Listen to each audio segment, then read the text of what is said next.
to a big rotting log. And that for me means one thing. Food.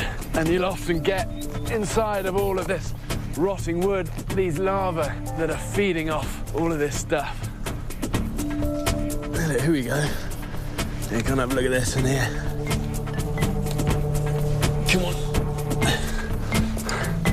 Look at that, that's quite a monster larva. Maybe like a moth larva or something. Hang on, don't move, don't move, don't move. Look. Ooh, ooh. And a beetle as well.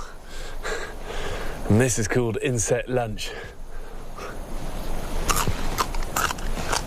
God.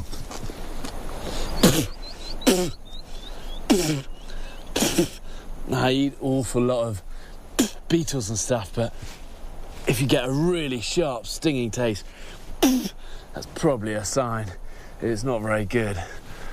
If I'm going to get all the guts out of this one, so if it's going to contain any parasites, it's going to be in there.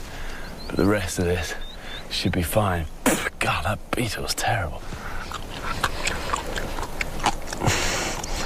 Having said that, so's this larva.